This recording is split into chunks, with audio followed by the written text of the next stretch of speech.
بسم اللہ الرحمن الرحیم۔ پروگرام دا رپورٹر میں صابر شاکر اور چودھری غلام حسین صاحب کی طرف سے السلام علیکم ناظرین۔ ابھی جو تازہ ترین خبر ہے وہ یہ ہے، کابل سے آئی ہے اور ایک خودکش دھماکہ یا ایک بم دھماکہ ہوا ہے کابل ایئرپورٹ کے مشرقی گیٹ پر، اور وہاں پہ کیا اطلاعات ہیں، بھگدڑ مچی ہوئی ہے، اور اس دھماکے کی جو تصدیق ہے وہ پینٹاگون نے بھی کر دی ہے، اور اس دھماکے کی اطلاع وائٹ ہاؤس میں پریزیڈنٹ بائیڈن کو بھی دے دی گئی ہے۔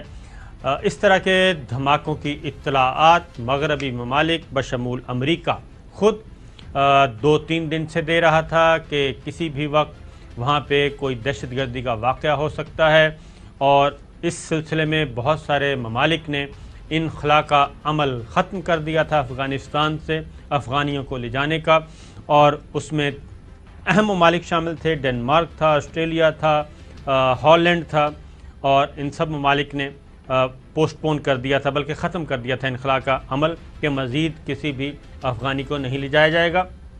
اور پریزیڈنٹ بائیڈن نے اتحادی ممالک کو مشورہ دیا تھا کہ کابل ہوائی اڈے کا رخ نہ کریں، اور وہاں پہ کوئی کارروائی ہو سکتی ہے، اور یہ افغان طالبان کی طرف سے بھی اطلاعات تھیں، گورنمنٹ جو کہ اس وقت کابل میں موجود ہے، اور یہ دھماکہ ہو گیا۔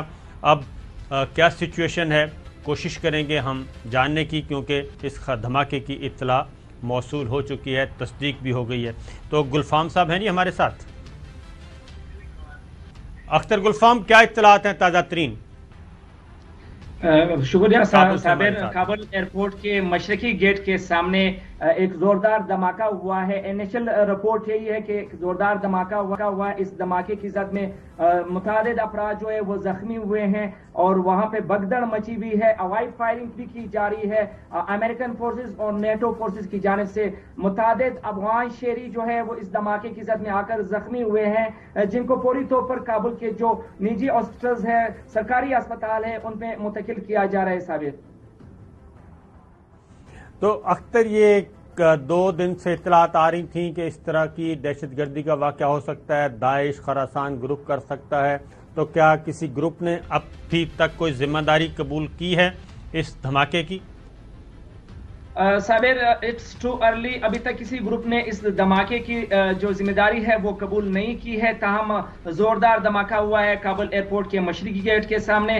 آج دن بھر ہم وہاں پہ موجود رہے۔ اب سے تھوڑی دیر پہلے آپ کے پروگرام کے لیے میں ہوٹل پہنچا ہوں جہاں پہ ہم رہائش پذیر ہے۔ میں آپ کو بتاتا چلوں کہ اس پورے روٹ پہ جو ہے سیکیورٹی کے کوئی خاص انتظامات نہیں کیے گئے تھے۔ امارت اسلامی کی جانب سے کے جو راستے میں 2 چیک پوائنٹس تھے، لیکن جو افغان شہری ہے وہ اس کو خاطر میں لائے بغیر جو ہے وہاں سے گزرتے تھے۔ 20 سے 25 ہزار کے قریب جو افغان شہری تھے وہ آج کابل ایئرپورٹ کے سامنے جمع ہوئے تھے۔ اس دوران وقتاً فوقتاً امریکن فورسز کی جانب سے ہوائی فائرنگ بھی کی جاتی رہی۔ میں آپ کو بتاتا چلوں کہ ان کے سیکیورٹی کے مین گیٹ کے سامنے ARY نیوز کی ٹیم بھی وہاں پہ موجود تھی کہ جب امریکن فورسز کی جانب سے ان افغان عوام کو منتشر کرنے کے لیے جو ہے ہوائی فائرنگ کی گئی، بھگدڑ مچی۔ وہاں پہ میرے ساتھ ہی کھڑے ایک افغان شہری کو جو ہے وہ ہاتھ میں گولی لگی، ہم دونوں گرے۔ میں نے اس کو پھر بعد میں ریسکیو کیا، فرسٹ ایڈ دی اور ان کو اسپتال منتقل کرایا۔ اس بھگدڑ کے دوران بھی متعدد افراد آج کابل ایئرپورٹ پہ زخمی ہوئے تھے۔ تو آج جو دن بھر کی جو صورتحال رہی کابل ایئرپورٹ پہ، ایک غم جبیر تھا کابل ایئرپورٹ پہ عوام کی جانب سے۔ یہاں پہ میں کہوں گا کہ امریکن نے جاتے جاتے جو نیٹو اور امریکن فورسز نے جو ہے وہ افغان عوام کو مزید مشکلات میں سے دوچار کر دیا۔ کابل ایئرپورٹ پہ بہت سے لوگ آج ہمیں روتے ہوئے ملے کہ وہ افغان ہیں۔ اختر، یہ خبر ہے میرے سامنے DW کی، اس میں جی امریکہ، برطانیہ اور آسٹریلیا نے دہشت گردانہ حملے کے شدید خطرے کی وارننگ دیتے ہوئے شہریوں کو فی الحال کابل ہوائی اڈے کا رخ نہ کرنے کا مشورہ دیا ہے۔ امریکی صدر نے داعش خراسان کی جانب سے حملے کا خدشہ ظاہر کیا۔ امریکہ، برطانیہ اور آسٹریلیا نے دہشت گردانہ حملے کے شدید خطرے کی وارننگ دیتے ہوئے شہریوں کو کہا ہے کہ وہ ہوائی اڈے کا رخ نہ کریں۔ تو یہ اطلاعات پہلے سے آ رہی تھیں، اور اسی خدشے کے پیش نظر بہت سارے ممالک نے اپنا انخلا کا عمل بھی مکمل کر لیا اور مزید کسی افغانی کو اپنے ملک میں لے جانے سے معذرت کر لی تھی۔ افغان طالبان نے بھی یہ وارننگ جاری کی تھی ذبیح اللہ مجاہد نے خاص طور پہ کہ کابل ایئرپورٹ کا رخ نہ کریں، وہاں پہ کسی بھی قسم کی دہشت گردی کا واقعہ ہو سکتا ہے۔ تو خاص طور پہ مغربی ممالک اس اطلاع کو کنفرم کر رہے تھے کہ یہ ہو سکتا ہے۔ تو کیا ہم یہ کہہ سکتے ہیں کہ خدا نہ خواستہ یہ جو بہت زیادہ افغانی جو ہیں بیرون ملک جانا چاہ رہے ہیں، اس پروسیس کو روکنے کے لیے کوئی اس طرح کا کام کیا گیا ہے یا یہ جینوئن ہے؟ بالکل جس طرح آپ کہہ رہے ہیں، ہمیں بھی یہاں کابل میں بیٹھ کے جتنے بھی یہاں صحافی تھے سب کی یہی تھی، کیونکہ کل سے جو ہے وہ تھریٹس کی خبریں چلنے شروع ہو گئی تھی، اسپیشلی یہاں پہ دیگر ممالک کی جانب سے کہ کابل ایئرپورٹ پہ کسی بھی وقت کوئی دہشت گردی کا واقعہ ہو سکتا ہے۔ امریکن برٹش نے تو اپنے شہریوں کو یہاں تک کہہ دیا تھا کہ وہ کابل ایئرپورٹ کی طرف سفر نہ کرے۔ تو ظاہری بات ہے جس طرح کثیر تعداد میں، بڑی تعداد میں جو افغان شہری کابل ایئرپورٹ کی طرف جا رہے ہیں، روزانہ کی بنیاد میں نے آپ کو فگر دیے کہ 20 سے 25 ہزار کے قریب جو لوگ ہیں وہ روزانہ کی بنیاد پر جاتے ہیں، وہ کسی چیز کو بھی خاطر میں نہیں لاتے۔ وہاں پہ جو سیکیورٹی سسٹم ہے اس کو بھی وہ خاطر میں نہیں لاتے، اور وہاں پہ جو گندے پانی کا نالا ہے اس نالے میں سے وہ گزر کے جو ہے وہ پھر بھی پہنچ جاتے ہیں، جا کے امریکن فورسز کو اپنے اسناد دکھاتے ہیں، اپنے دستاویز دکھاتے ہیں اور منتیں کرتے ہوئے آج ہمیں نظر آئے کہ وہ ان کو یہاں افغانستان سے لے جائے اور دیگر ممالک میں پناہ کے لیے۔ تو اختر یہ بھی بتائیے، چوہے صاحب آپ بھی آئیں میدان میں، پوچھیں۔ اختر گلفام صاحب، اگر ایک تو یہ ہو گیا کابل ہوائی اڈے پر صورتحال ہے، وہاں قیامت سگرا برپا ہے، لوگ بے یار و مددگار پڑے ہیں اور بہت سونی گڈی والے ہیں، سانو بھی لے چل نال میں۔ تو اب وہ جن کے ساتھ یہ ایجنٹ بن کے کام کر رہے تھے تو اب ان کو پیچھے پیچھے بھاگے ہیں کہ ہمیں اپنے ملکوں میں پناہ دو۔ تو یہ صورتحال تو وہاں کی نظر آ رہی ہے، لیکن ابھی صابر صاحب وہ صرف یعنی افغانیوں کی نہیں بند کر دی انہوں نے ایویکویشن انخلا، بلکہ اپنے فوجیوں کا جو وہاں سے 31 اگست تک لے کے جانا تھا وہ سارے آپریشن روک دیے کئی ملکوں نے۔ تو ابھی اوورآل اختر گلفام صاحب یہ بتائیں کہ کابل کے علاوہ اور سارے افغانستان کی کیا صورتحال ہے اور کیا خواہشات اور خدشات ہیں لوگوں کے؟ دیکھیں چودھری صاحب، امارت اسلامی کے آنے کے بعد آج 13واں دن ہے۔ اس 13 دن میں ہمیں کئی بھی چوری ڈکیتی کی وارداتوں کا یا ٹارگٹ کلنگ یا کوئی خاص اس طرح کی کارروائیوں کا ہمیں کوئی وہ نہیں تھا، لیکن آج یہ کابل کا جو دھماکہ ہوا ہے اس کے علاوہ پورے ملک میں جو ہے وہ امن ہے۔ جب سے امارت اسلامی آئے ہیں مارکیٹیں، شاپنگ پچھلے ایک ہفتے سے ہم رپورٹ کر رہے ہیں وہ بھی کھل گئے تھے، شاپنگ مالز کھل گئی ہے، سڑکوں پہ جو ہے وہ ٹریفک بھی روا دبا ہے اور شہری اپنے روزمرہ کے کاموں میں مشغول ہے۔ بینکس بند تھے لیکن آج ان کے تمام بینکوں کے بینک عزیزی جن کا قومی بینک ہے ان کے ساتھ تمام بینکنگ کہ اے ٹی ایم جو ہے وہ کھل گئے ہیں، بینک کھلے نہیں ہیں لیکن اے ٹی ایم کھل گئے ہیں۔ شہری جو ہے وہ کافی پر اطمینان نظر آ رہے ہیں۔ پہلے 1-2 دن کی انہوں نے تھوڑی سی ان کو تھی کہ وہ ٹینشن تھی، لیکن اس کے بعد جو ہے وہ کابل شہر جو ہے وہ کھلنا شروع ہوا۔ صرف کابل شہر کے گرمیوں کی چھٹی کی وجہ سے جو بچے اور بچوں کے سکول ہے وہ بند ہے، لیکن دیگر پورے افغانستان میں جو ہے وہ سکول کھل گئے ہیں اور درس و تدریس کا عمل جاری ہے۔ بات کی جائے تو پورے شہر کی تو یہاں پہ اشیاء خود نوش کی تھوڑی سی قیمتوں میں جو ہے وہ اضافہ ہوا ہے۔ آج ہمیں مختلف نیوز چینلز پہ ہمیں خبر دیکھنے کو ملی کہ کابل ایئرپورٹ کے قریب جو ہے وہ اشیاء خود نوش مہنگی ہو گئی ہے۔ چاول چولے کی ایک پلیٹ 16,000 پاکستانی کوئی بتا رہا تھا اور پانی کا ایک بوتل جو ہے وہ 16,000، لیکن ایسی کوئی خبر نہیں تھی۔ ہم نے رپورٹ کیا، پوری دن ARY کی ٹیم جو ہے وہ کابل ایئرپورٹ کے اطراف میں ہی رہی ہے اور کابل ایئرپورٹ کے مین دیواروں کے ساتھ رہی جہاں پہ یہ جمع غفیر تھا افغان شہریوں کا۔ تو ہم نے رپورٹ بھی کیا، کوئی اس طرح کی وہ نہیں تھی، عام جو ریٹ بازار کے چل رہے تھے وہی ریٹ کابل ایئرپورٹ پہ بھی چل رہے تھے۔ بالکل ٹھیک ہے اختر، یہ بتائیے گا کہ یہ جو اور پانچیر کی کیا صورتحال ہے؟ سوری چودھری صاحب آپ کی آواز کٹ گئی۔ پانچیر پوچھ رہے ہیں کہ کندھار اور پنجشیر وہاں کی کیا صورتحال ہے، دیگر علاقوں کی کیا ہرات، غزنی